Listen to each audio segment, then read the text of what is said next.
परमपिता परमेश्वर, हम आपका हृदय से धन्यवाद करते हैं क्योंकि आप महान सामर्थी परमेश्वर हैं। और जैसे जैसे हम आपके वचन के द्वारा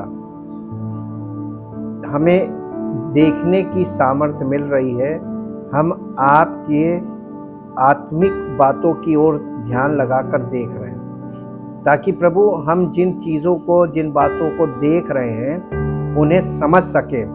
इसलिए हम आपके वचन के अध्ययन से सीखते हैं, ताकि हमें ये समझ आए कि क्या चीज़ का क्या महत्व है और कौन सी चीज़ कैसे काम करती है। प्रभु, हम आपका हृदय से धन्यवाद करते हैं आपके पवित्र वचन के लिए, जो पवित्र आत्मा के द्वारा हमें सब चीज़ें प्रकाशित करता है। और इसी के लिए तो आपने कलीसिया की स्थापना की, ताकि लोग कलीसिया में आकर स्पेशल रेवलेशन जो आपने रखा है वचन में, उसको पवित्र आत्मा के द्वारा सब विश्वास करने वालों के जीवन में प्रकाशित करें। इसलिए हम आपका धन्यवाद करते हैं और चाहते प्रभु आपका नाम हर विश्वास करने वाले के जीवन से महिमा पाने और हर एक विश्वासी के जीवन से वो महिमा प्रकट हो जिससे आपको महिमा मिले। सारी महिमा आपको। धन्यवाद करते प्रभु, इस प्रार्थना को आपके इकलौते पुत्र प्रभु यीशु मसीह के नाम से आमीन। Praise the Lord. प्रभु का धन्यवाद हो आज के अच्छे दिन के लिए। और एक बार फिर से हम लोग परमेश्वर के वचन को, जो पवित्र आत्मा के द्वारा हम सब के लिए उसने रखा है, उसे हम समझें, पढ़ें, देखें और सीखें। What is special revelation? ये विशेष प्रकाशन है क्या? आज हम इसी को तरतीब से और गहराई से और आगे जानेंगे। Humanity needs to be able to correctly interpret the truths that God has revealed by means of general revelation. In addition, these truths are limited. Therefore, humanity desperately needs God's special or supernatural revelation. यहाँ पे हमने इस बात को देखते हैं कि मानवता को उन सत्यों की सही व्याख्या करने में सक्षम होने की आवश्यकता है जिन्हें परमेश्वर ने सामान्य प्रकाशन के माध्यम से प्रकट किया है। इसके अतिरिक्त ये सत्य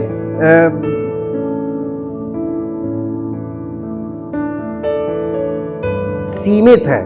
इसके अतिरिक्त ये सत्य सीमित है, इसलिए मानवता को परमेश्वर के विशेष या अलौकिक प्रकाशन की सख्त आवश्यकता है। यह बहुत आवश्यक है स्पेशल रेवलेशन, ताकि हम परमेश्वर के सत्य को अच्छी तरीके से ना कि सिर्फ जाने, बल्कि वो सत्य हमारे जीवन में लागू भी हो। और इसलिए विशेष ये जो स्पेशल रेवलेशन है, स्पेशल रेवलेशन के बारे में कि ये क्या है, इसको हमें जानना बहुत जरूरी है। Special revelation can be defined as a supernatural communication from God that has been given to humanity. This communication can come in either oral or in written form.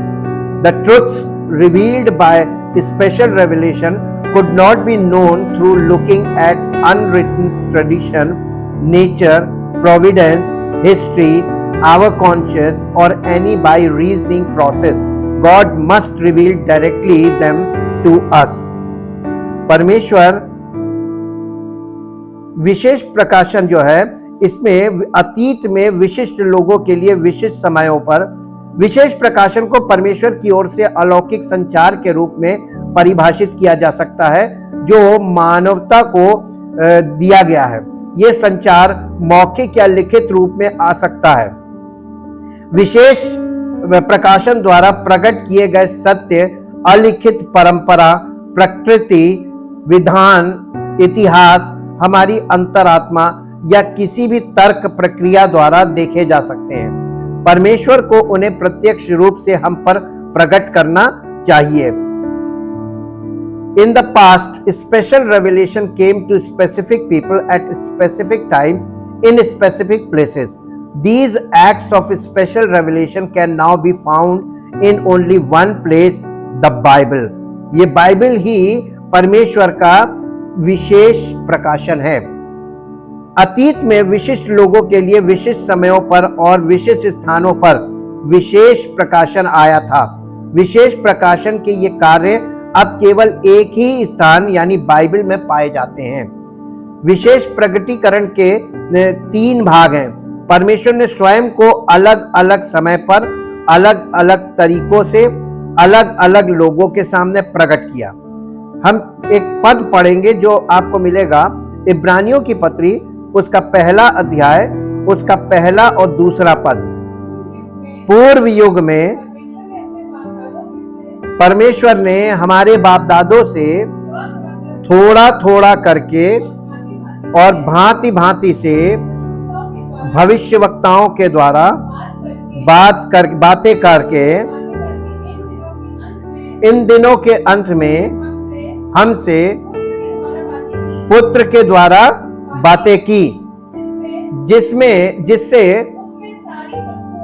जिसे उसने सारी वस्तुओं का वारिस ठहराया। सारी वस्तुओं का वारिस परमेश्वर ने किसको ठहराया?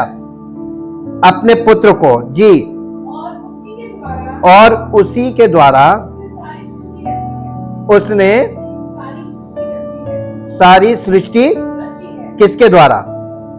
पुत्र के द्वारा उसने सारी सृष्टि रची है जी। वो उसकी महिमा का प्रकाश, उसके तत्व की, किसके तत्व की? परमेश्वर का असली तत्व उसका इकलौता पुत्र है। परमेश्वर कौन है, कैसा है, ये कौन दिखाता है? देखिए, प्राचीन काल में परमेश्वर ने पूर्वजों से अलग अलग समयों में और अलग अलग तरीकों से भविष्यवक्ताओं के द्वारा बातें की। उन्होंने इन दिनों के आखिर में हमसे बेटे के द्वारा बातें की, जिन्हें उन्होंने सारी वस्तुओं का वारिस ठहराया और जिनके द्वारा परमेश्वर ने सारी सृष्टि रची है। यानी विशेष प्रकाशन हमको यह बता रहा है, लिखित वचन बाइबल, परमेश्वर का वचन, कि परमेश्वर ने प्राचीन काल से और यीशु मसीह तक कैसे बातें की? विशेष विशेष लोगों से विशेष विशेष समय पर विशेष विशेष तरीकों से उसने बातें की। There are so many ways कि परमेश्वर ने कैसे कैसे बातें की। ये एक और विषय है जिस पर एक बड़े अध्ययन की जरूरत हम और आपको है। इसलिए परमेश्वर ने अतीत में विशिष्ट समय पर स्वयं को प्रकट किया। उस विशिष्ट समय पर परमेश्वर ने स्वयं को कई अलग अलग तरीकों से प्रकट किया। अंत में उसने स्वयं को कई अलग अलग लोगों के सामने प्रकट किया। बाइबल प्रकाशित वाक्य को पूर्ण करती है। परमेश्वर ने स्वयं को आंशिक रूप से प्रकृति में प्रकट किया, सृष्टि में, नेचर में प्रकट किया आंशिक रूप से, परंतु उसने स्वयं को लिखित वचन बाइबल में अधिक पूर्ण रूप से प्रकट किया। तो परमेश्वर को सबसे ज्यादा पूर्ण रूप से प्रकटीकरण कहां मिलेगा? बाइबल। ये उसका सही प्रकटीकरण है और पूर्ण प्रकटीकरण है। जिन विभिन्न तरीकों से परमेश्वर ने स्वयं को मानवता के लिए प्रकट किया है, उन्हें बाइबल में लिखित और प्रलिखित और दर्ज किया गया है। बाइबल में परमेश्वर ने हमें वो सब कुछ नहीं बताया जो हम स्वयं के बारे में जान सकते हैं, केवल वो सब कुछ जो हमें जानने की आवश्यकता है। बाइबल रिकॉर्ड और व्याख्या दोनों है। पवित्र शास्त्र पिछली घटनाओं का रिकॉर्ड और उनकी दिव्य व्याख्या दोनों है। उदाहरण के लिए, क्योंकि जो कुछ मैंने पाया, पौलुस कहने लगा, क्योंकि जो कुछ मैंने पाया है वो पहले महत्व के अनुसार तुम तक पहुंचा दिया है कि पवित्र शास्त्र के अनुसार मसीह हमारे पापों के लिए मरा। यहां हमारे पास एक ही पद में इतिहास और प्रकाशन दोनों है। जो कुछ पौलुस को इतिहास से मिला, उसने आगे हम लोगों को बता दिया कि हम जब पापी थे तो परमेश्वर ने हमारे लिए अपने पुत्र को बलिदान किया। और यहाँ पर हमारे एक ही पद में इतिहास और प्रकाशन दोनों का एक अच्छा उदाहरण है। तथ्य ये है कि यीशु मसीह की मृत्यु एक ऐतिहासिक घटना है। ईश्वरीय प्रगटीकरण हमें यह बताने के लिए आवश्यक नहीं है। हालांकि मसीह की मृत्यु का अर्थ कि वो संसार के पापों के लिए मरा केवल ईश्वरीय प्रकाशन के माध्यम से ही जाना जा सकता है। कोई भी ऐतिहासिक शोध या जांच हमें यह नहीं बता सकती है। ऐतिहासिक घटनाएं ईश्वरीय प्रकाशन नहीं है।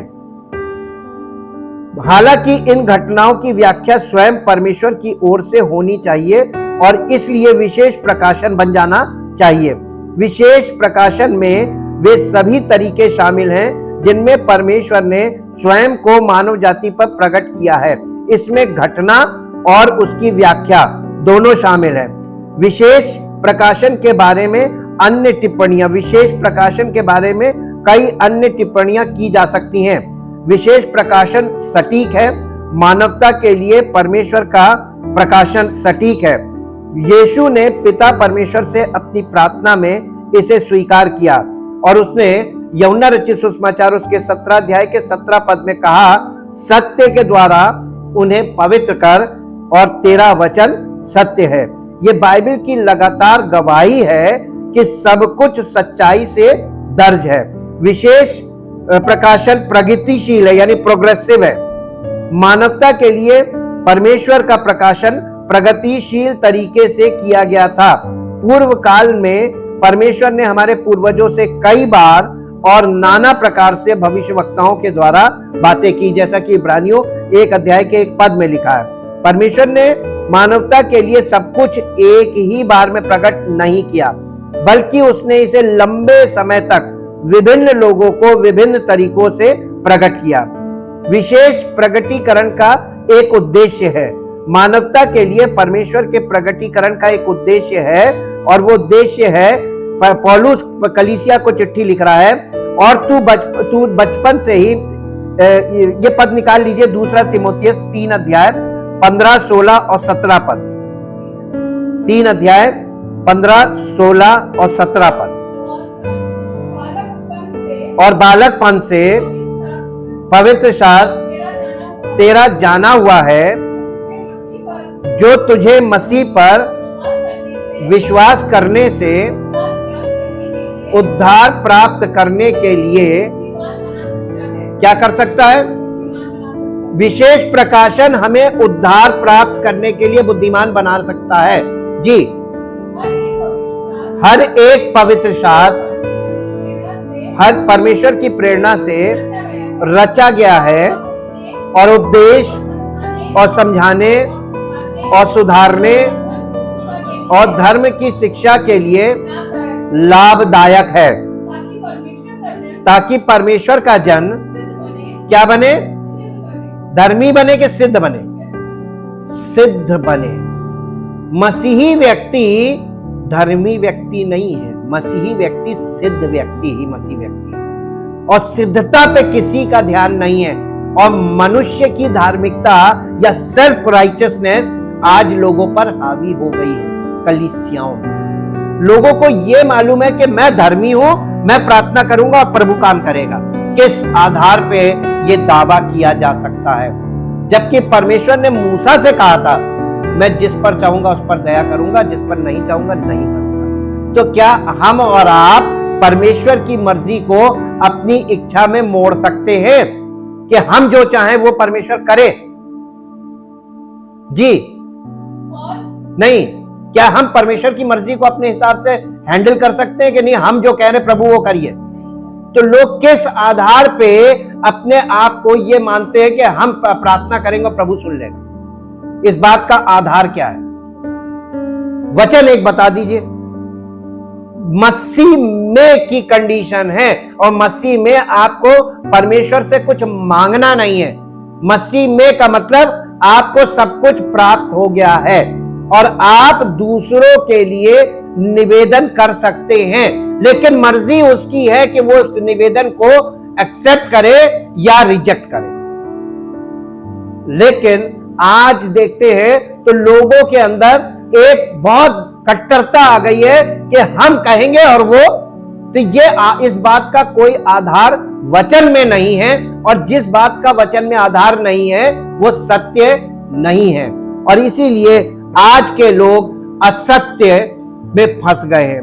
परमेश्वर की महिमा करनी चाहिए हम लोगों को, जो पवित्र आत्मा के द्वारा हमें परमेश्वर के वचन, पवित्र आत्मा हमें अंडरस्टैंड करने के लिए मजबूर कर रहा है, ताकि हम समझे कि वचन क्या कह रहा है। क्योंकि परमेश्वर ने अपने नाम से ज्यादा अपने वचन को आदर दिया है, और परमेश्वर आज भी वचन को ही आदर देता है, क्योंकि ये वचन हमें परमेश्वर से मिलाने का काम करता है, परमेश्वर को जानने का, परमेश्वर को पहचानने का, परमेश्वर के स्वभाव को जानने का काम करता है।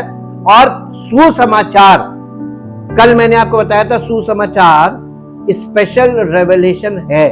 और मेरे साथ एक पद निकालिए जो आपको मिलेगा रोमियो की पत्री, उसका पहला अध्याय, रोमियो की पत्री उसका पहला अध्याय और पहले अध्याय का 16 और 17 पद पढ़ेंगे। क्योंकि मैं सुसमाचार से नहीं लजाता, इसलिए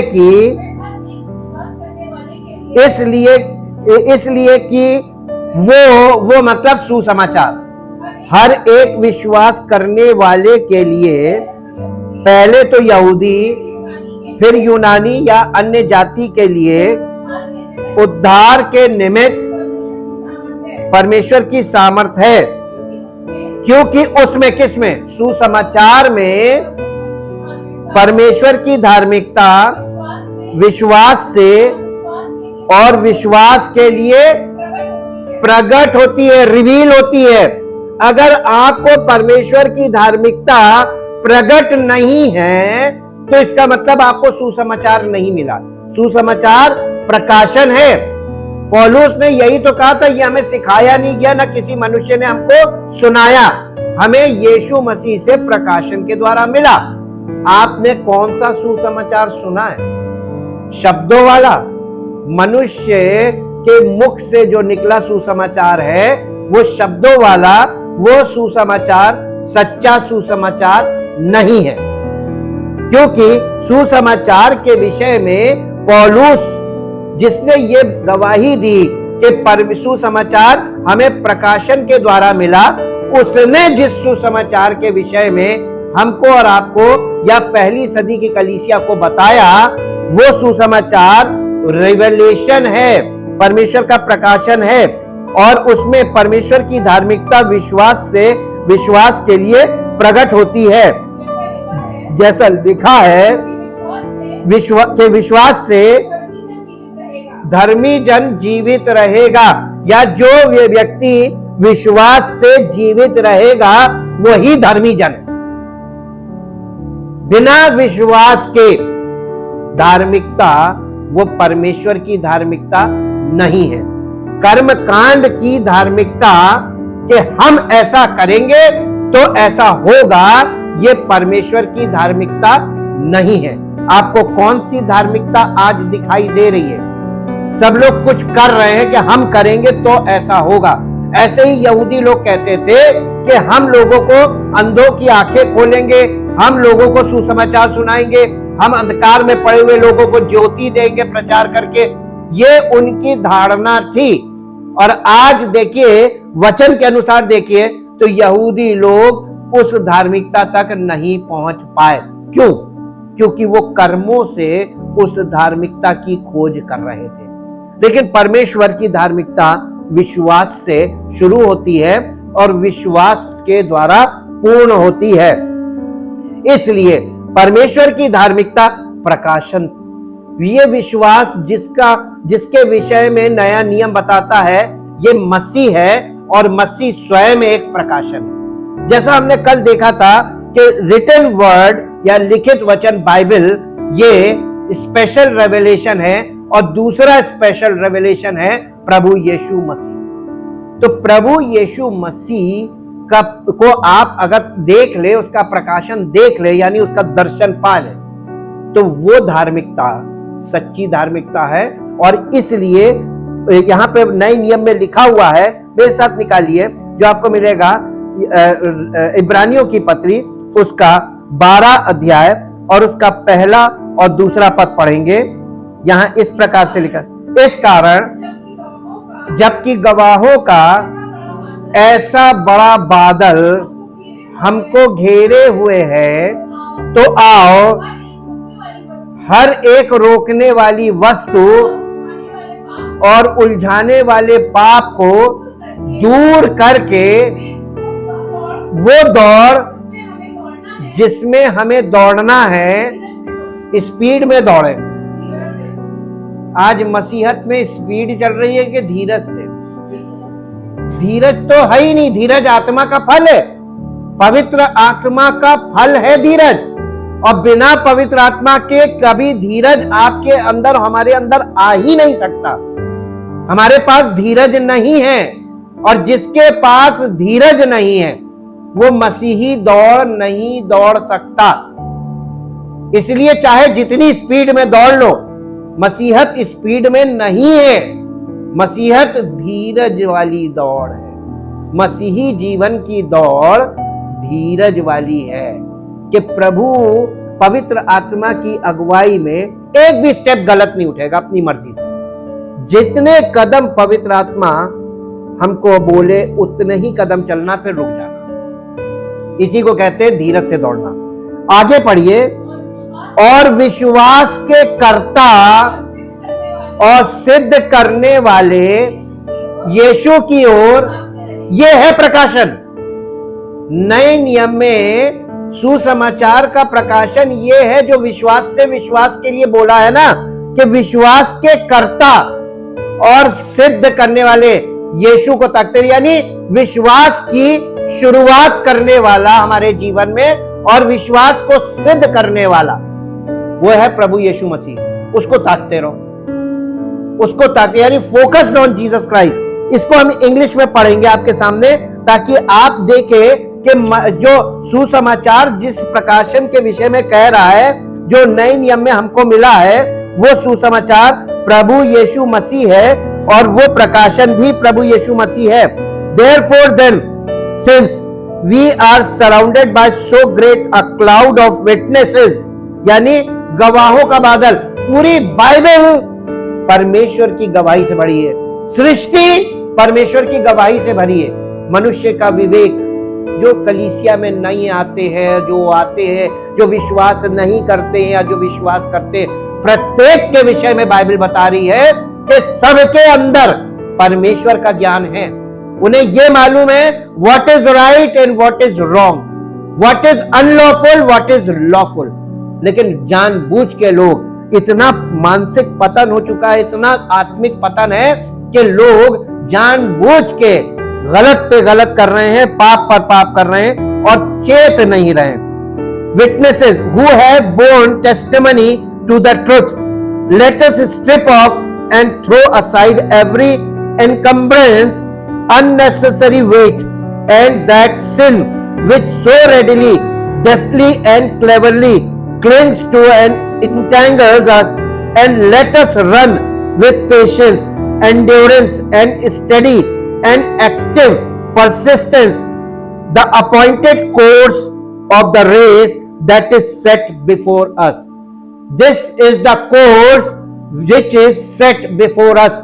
हमारे सामने ये कोर्स है कि हमको परमेश्वर ने जो बोला है कि हमें धीरज से दौड़ना है। ये मसीही, ये ह्यूमन रेस तेजी में भाग रही है, लेकिन मसीही जीवन की जो दौड़ है वो धीरज से है। तो हमें संसार की तरह बिना सोचे समझे दौड़ना नहीं है। Looking away from all that will distract, हर उस चीज से जो हमारे फोकस को डिस्ट्रैक्ट करती है, हम जब माइंड को परमेश्वर पे, प्रभु यीशु मसीह पे केंद्रित करते हैं, उसे आकर डिस्टर्ब करती है कि हमारे उस केंद्र को तोड़ने का काम करती है। उससे अपने आप को हमें यानी हमको उस चीज से बचना है। To Jesus who is the leader and the source of our faith, giving the first incentive for our belief and is also its finisher, bringing it to maturity and perfection. He, for the joy of obtaining the prize that was set before him, endured the cross, despising and ignoring the shame, and is now seated at the right hand of the throne of God.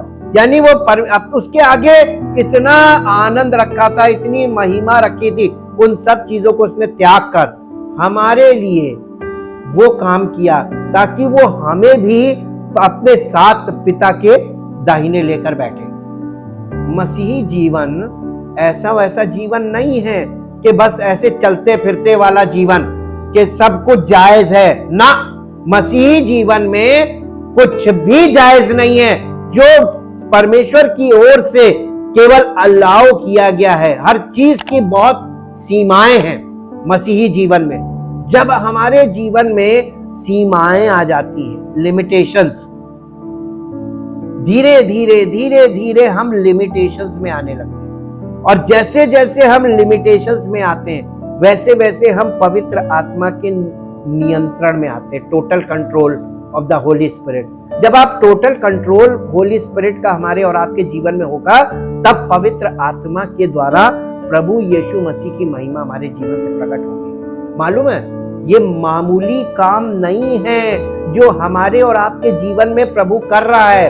अगर आप परमेश्वर के वचन में पुराने नियम में देखें तो सृष्टि की रचना का वर्णन केवल 1 और 2 अध्याय में हुआ, केवल 2 चैप्टर में, पहला अध्याय उत्पत्ति का और दूसरा अध्याय। लेकिन अगर आप परमेश्वर के निवास स्थान को बनाने का पूरा वो विवरण देखेंगे तो उसके लिए ढेर सारे चैप्टर यूज हुए हैं। यानी निर्गमन के 25 अध्याय से 40 अध्याय तक, तो 25 से 40 कितने अध्याय हुए? 25, 35 और 10, 15 अध्याय। तो मंदिर बनाने में 15 अध्याय का वर्णन है, और सृष्टि बनाने में केवल 2 अध्याय का वर्णन है। ऐसा क्यों? क्योंकि सृष्टि में परमेश्वर स्वयं काम कर रहा था, पिता पुत्र पवित्र आत्मा, मनुष्य का कोई रोल नहीं था। लेकिन मंदिर बनाने में परमेश्वर मनुष्य का सहयोग ले रहा था, उसको यूज कर रहा था। क्योंकि मनुष्य इम्परफेक्ट है, इसलिए परमेश्वर अपनी आत्मा के द्वारा उन मनुष्यों को अपनी सेवा में इस्तेमाल कर रहा था, यानी उनसे वो करवा रहा था जो उन्होंने कभी नहीं किया। और इसलिए अगर आप मंदिर के वर्णन को देखें, विशेषकर मंदिर के कारीगर, निवास स्थान के कारीगर निर्गमन में, तो आपको वहां पर विवरण मिलेगा कि जब मूसा ने कहा कि मैं मंदिर के लिए कारीगर कहां से लाऊं, परमेश्वर ने कहा परेशान मत हो। परमेश्वर ने एक एक व्यक्ति को नाम लेकर बुलाया और पवित्र आत्मा का प्रकाशन दिया, और वो लोग वो काम कर रहे थे जो पवित्र आत्मा के द्वारा उनसे करवाया जा रहा था। तो अब ये बताइए कि पवित्र आत्मा उनके बॉडी के द्वारा काम कर रहा था या उनकी बॉडी काम कर रही थी? नहीं, पवित्र आत्मा काम कर रहा था, बॉडी लोगों की थी, काम पवित्र आत्मा का था, माइंड पवित्र आत्मा का था, कारीगरी की आत्मा इसीलिए बोला गया पवित्र आत्मा को। तो पवित्र आत्मा कारीगरी की आत्मा है। सृष्टि में कारीगरी आपको जो परमेश्वर की दिखाई दे रही है, ये किसकी है? पवित्र आत्मा। मेरे साथ एक पद निकाल के पढ़िए ताकि आपको पता चले कि परमेश्वर के पास हम आज इंसान दुनिया में कारीगर ढूंढ रहे हैं, लेकिन परमेश्वर के पास कारीगरी की आत्मा है। किसी पे भी डाल देगा, कारीगरी का काम शुरू हो जाएगा। नीति वचन की पुस्तक, उसका 8 अध्याय निकालिए मेरे साथ। नीति वचन की पुस्तक और उसका 8 अध्याय, chapter 8, the book of proverbs chapter 8 और उसका 26 पद पढ़िए। 26 पद, जब यहोवा ने ना तो पृथ्वी और ना मैदान, ना जगत की धूलि के परमाणु बनाए थे, इनसे पहले मैं उत्पन्न हुई। जी, जब उसने आकाश को स्थिर किया तब मैं वहीं थी। जब उसने गहरे सागर के ऊपर आकाश मंडल ठहराया, जब उसने आकाश मंडल को ऊपर से स्थिर किया और गहरे सागर के सोते फूटने लगे, जब उसने समुद्र का सीमाना यानी उसकी सीमा ठहराई कि जल उसकी आज्ञा का उल्लंघन ना कर सके, और जब वो पृथ्वी की नींव की डोरी लगाता था, तब मैं कारीगर सी उसके पास थी। ये पवित्र आत्मा है। पवित्र आत्मा कारीगरी का आत्मा है। परमेश्वर तो बोलता था और पवित्र आत्मा उस चीज को क्रिएट कर देता था। The spirit of creator. Creation में काम किसने किया? पवित्र आत्मा ने। और पवित्र आत्मा कारीगरी की आत्मा है, और हर समय उसके सामने आनंदित मैं, और प्रतिदिन मैं उसकी प्रसन्नता थी, और हर समय उसके सामने आनंदित रहती थी। मैं उसकी बसाई हुई पृथ्वी से प्रसन्न थी, और मेरा सुख मनुष्यों की संगति से, पवित्र आत्मा का सुख मनुष्यों की संगति से होता है। इस परमेश्वर आत्मा है, और परमेश्वर हमारी अपनी आत्मा के द्वारा, जब हम बॉर्न अगेन होते हैं, हमारी आत्मा जीवित हो जाती है और हमारी आत्मा परिपक्व हो जाती है वचन के द्वारा, तब पवित्र आत्मा के साथ हम संगति करते हैं, हमारी आत्मा से। शरीर का काम नहीं है। तो ये कैसे काम हो रहा था? मंदिर बनाने के लिए मनुष्य के शरीर को परमेश्वर की आत्मा के द्वारा परमेश्वर यूज करता है, और वो चीज बनाता, क्योंकि पृथ्वी पर का तंबू बन रहा था। ऐसे ही हमारा शरीर परमेश्वर का मंदिर कैसे बनेगा? जैसे मूसा का तंबू बना था, वैसे ही हमारी देह पवित्र आत्मा का मंदिर बनेगी। जितना उधर काम पवित्र आत्मा के द्वारा जैसे हुआ था, एक एक माइन्यूट डिटेल पर ध्यान करना था मूसा को, कारीगरों को, ठीक वैसे ही कलीसिया में पवित्र आत्मा वैसे ही काम करेगा। आप क्या सोचते हैं कि बस हम यूं आए और यूं मसीही हो गए? ऐसा पॉसिबल ना था, ना कभी होगा। शॉर्टकट नहीं है। मसीही जीवन में कोई शॉर्टकट नहीं है, और कभी किसी के धोखे में मत आइए। शॉर्टकट मसीहत फॉल्स क्रिश्चियनिटी है। शॉर्टकट मसीहत में है ही नहीं। The proper way and through the proper channel. जैसे आप तंबू में जाते हैं, वो तंबू आज कलीसिया के लिए, एक एक विश्वासी के लिए व्यक्तिगत तौर पर बहुत बड़े प्रकाशन का काम करता है कि बिना आप दोनों वेदियों के जो आंगन में थी, उनके वहां पे सिद्ध हुए बिना आप प्रवेश ही नहीं कर सकते। और वहां मर्जी किसकी चलेगी? पिता, पुत्र, पवित्र आत्मा की। आपको सिद्ध करने वाले भी वही हैं। आपको प्रवेश, यीशु मसीह का द्वार मैं हूं।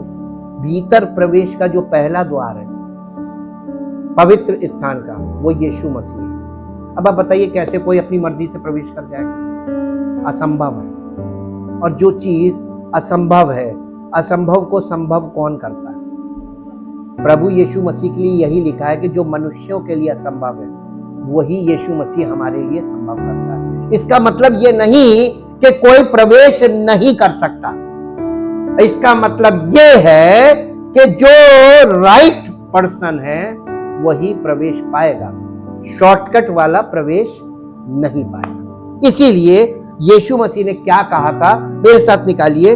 आपको एक एक बात इसकी आसानी से समझ में आएगी, क्योंकि उसने कोई कठिन बात नहीं बोली और कोई विचित्र बात नहीं बोली जिसके लिए आपको किसी की जरूरत पड़े कि कोई समझाए। मेरे साथ निकालिए यूहन्ना रचित सुसमाचार और उसका 10 पद पढ़िए। 10 अध्याय का 10 पद। यूहन्ना रचित सुसमाचार 10 अध्याय 10 पद। चोर किसी और काम के लिए नहीं, परंतु केवल चोरी करने और घात करने और नष्ट करने को आता है, और मैं इसलिए आया हूं कि वे जीवन पाए और बहुतायत से पाए। अब इसका 8वां पद भी पढ़ दीजिए। जितने मुझसे पहले आए वे सब चोर और डाकू हैं, परंतु भेड़ों ने उनकी ना सुनी। द्वार मैं हूं, यदि कोई मेरे द्वारा भीतर प्रवेश करे तो उद्धार पाएगा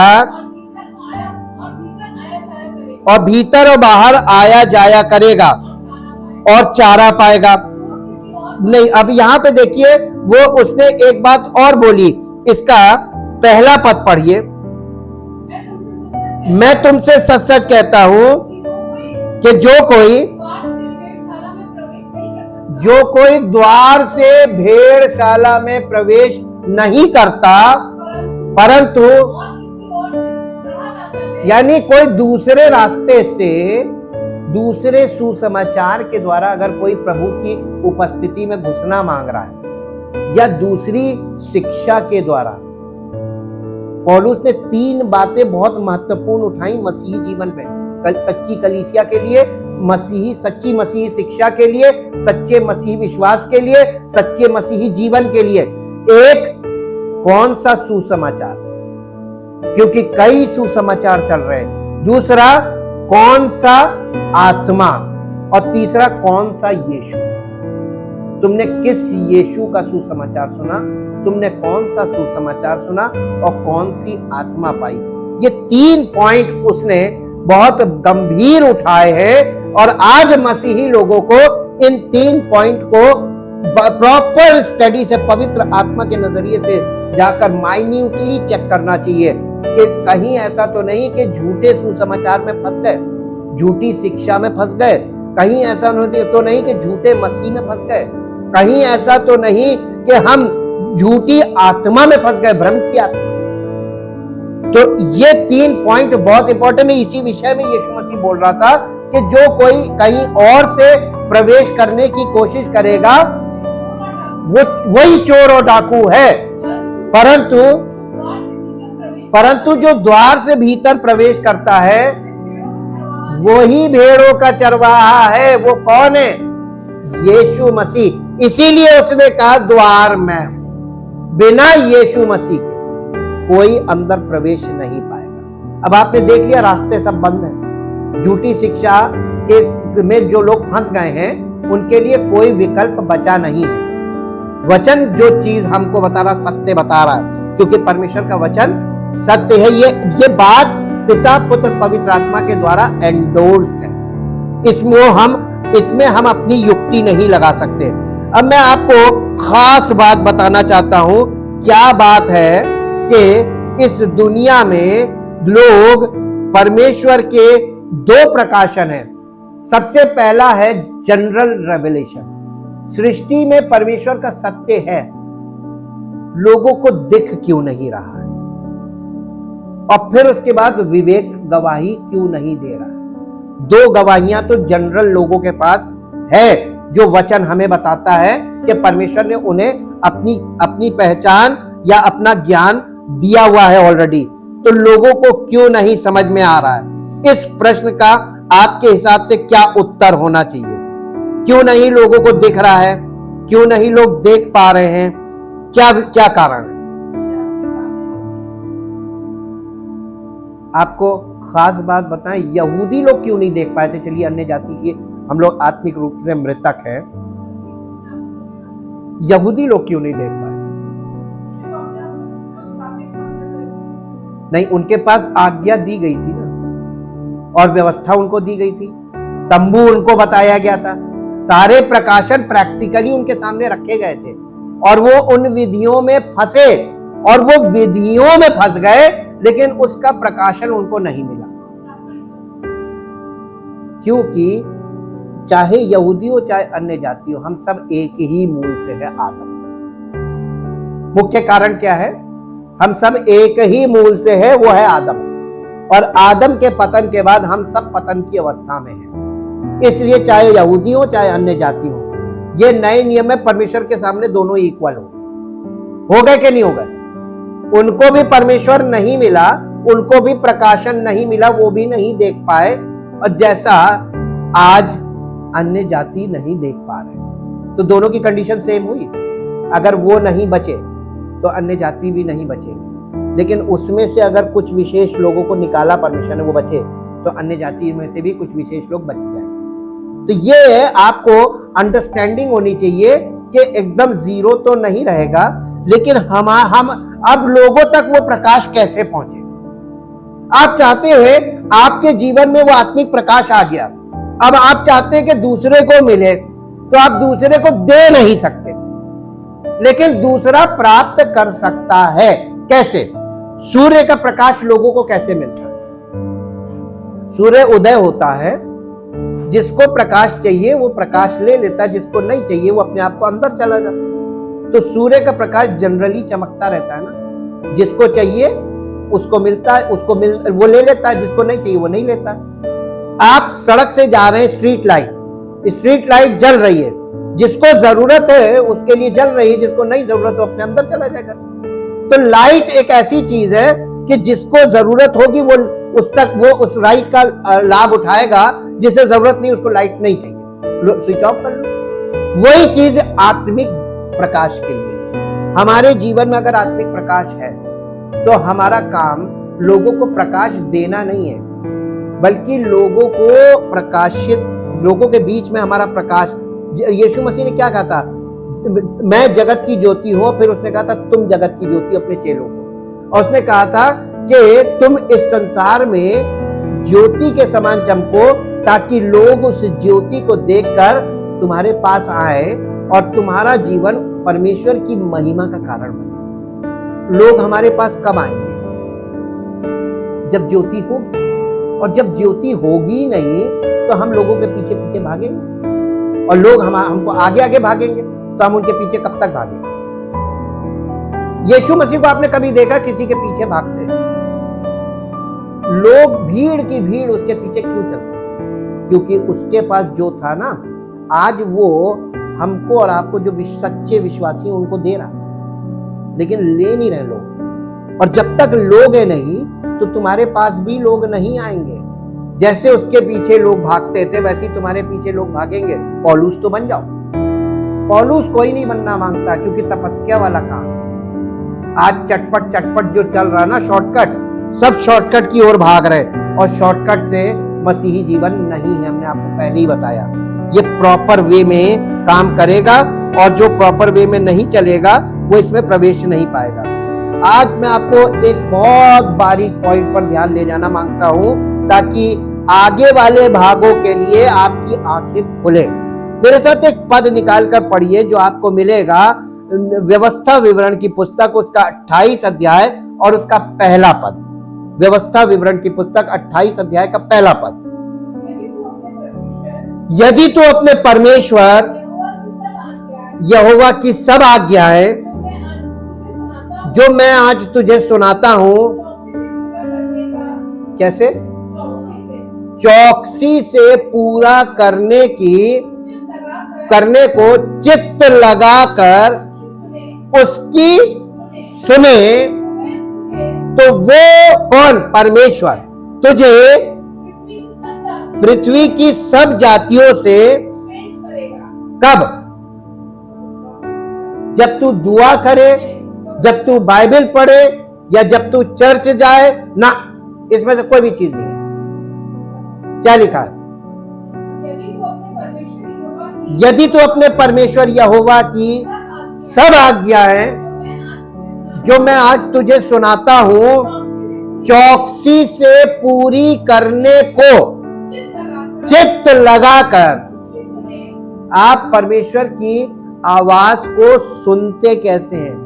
What is your behavior when you hear the voice of God? आप परमेश्वर की वाणी को कैसे सुनते हैं? चित्त लगाकर, या चलते फिरते चार काम करते हुए। जैसे आप गाने सुनते हैं, जैसे आप मोबाइल में सब चीजें सुनते हैं, वैसे ही आप वचन भी सुनते हैं। आज लोगों ने बाइबल को एकदम मोबाइल की तरह कर लिया। जैसे मोबाइल में सब अपना छांटते हैं, क्या चीज अच्छी वही सुनेंगे, वैसे ही बाइबल में भी छांट के जो अच्छी बातें वही पढ़ेंगे। बाइबल मोबाइल की तरह काम नहीं यूज करी जाएगी। बाइबल को आपको यूज करना है तो पवित्र आत्मा के अनुसार ही यूज करनी पड़ेगी, अगर आप लाभ चाहते हैं। अगर आप लाभ नहीं चाहते तो आप इसको अपनी मर्जी से करिए, दुरुपयोग कीजिए, इसका आपको लाभ नहीं मिलेगा, नुकसान पहुंचेगा। जी, तो वो तुझे पृथ्वी की सब जातियों में श्रेष्ठ करेगा। अब इसका 15 पद पढ़ दीजिए, 15 पद। परंतु यदि तू अपने परमेश्वर यहोवा की बातें ना सुने और उसकी सारी आज्ञाओं और विधियों के पालन करने में जो मैं आज सुनाता हूं चौकसी नहीं करेगा, तो ये सब ढेर सारे श्राप हैं। आप पढ़ लीजिएगा घर में, 15 पद से श्राप ही श्राप है। क्यों? केवल परमेश्वर की वाणी सुनते समय आपका मन कहां कहां लगा हुआ है, आप किस ढंग से सुन रहे हैं। आज मालूम है, आज मसीहत में पवित्र आत्मा की सामर्थ्य क्यों नहीं काम कर रही? आज प्रभु यीशु मसीह लोगों के बीच में काम क्यों नहीं कर रहा है?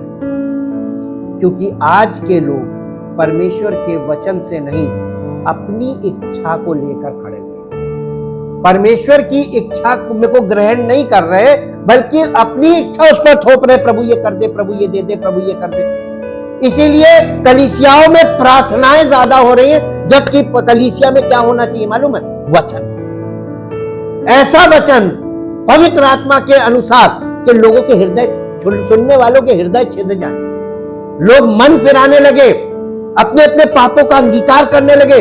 जैसे ही आपका पापों का अंगीकार करने, पापों की क्षमा, प्रभु आपकी और जीवन में सब कुछ सही कर देगा। पापों के कारण समस्याएं हैं और प्रार्थना समस्या का हल नहीं हो सकती। पाप का हल यीशु मसीह ने किया अपने सिद्ध बलिदान के द्वारा, और एक प्रोसेस हमारे सामने रखा गया है। जब तक हम उस बलिदान के द्वारा पाप से छुटकारा नहीं पा जाते, पेनाल्टी ऑफ सिन से नहीं छूट जाते, तब तक परमेश्वर हमारे जीवन में बिल्कुल भी ध्यान नहीं देगा। और फिर उसके बाद सेकंड लेवल है कलीसिया में पवित्र आत्मा के द्वारा भीतरी मनुष्यत्व को नया बनाने का काम। ये क्रिया जब होती है, प्रोसेस जब चलता है, तब हमारे जीवन में व्यक्तिगत तौर पे परमेश्वर की चंगाई प्रभु यीशु मसीह के बलिदान के द्वारा, और हमारे पापों की क्षमा प्रभु यीशु मसीह के बलिदान के द्वारा, और हमारे जीवन में परमेश्वर की महिमा का प्रकाश प्रभु यीशु मसीह के बलिदान के द्वारा, ये पवित्र आत्मा के द्वारा हमारे अंदर उत्पन्न किया जाता नया मनुष्यत्व, ताकि हमारा शरीर पवित्र आत्मा का मंदिर बने और परमेश्वर की महिमा का कारण हो। ये है तरीका परमेश्वर का काम करने का, और लोग शॉर्टकट में लगे हुए हैं। इसीलिए यहां पर जो लिखा हुआ है उसको मैं इंग्लिश में आपके सामने पढ़ूंगा।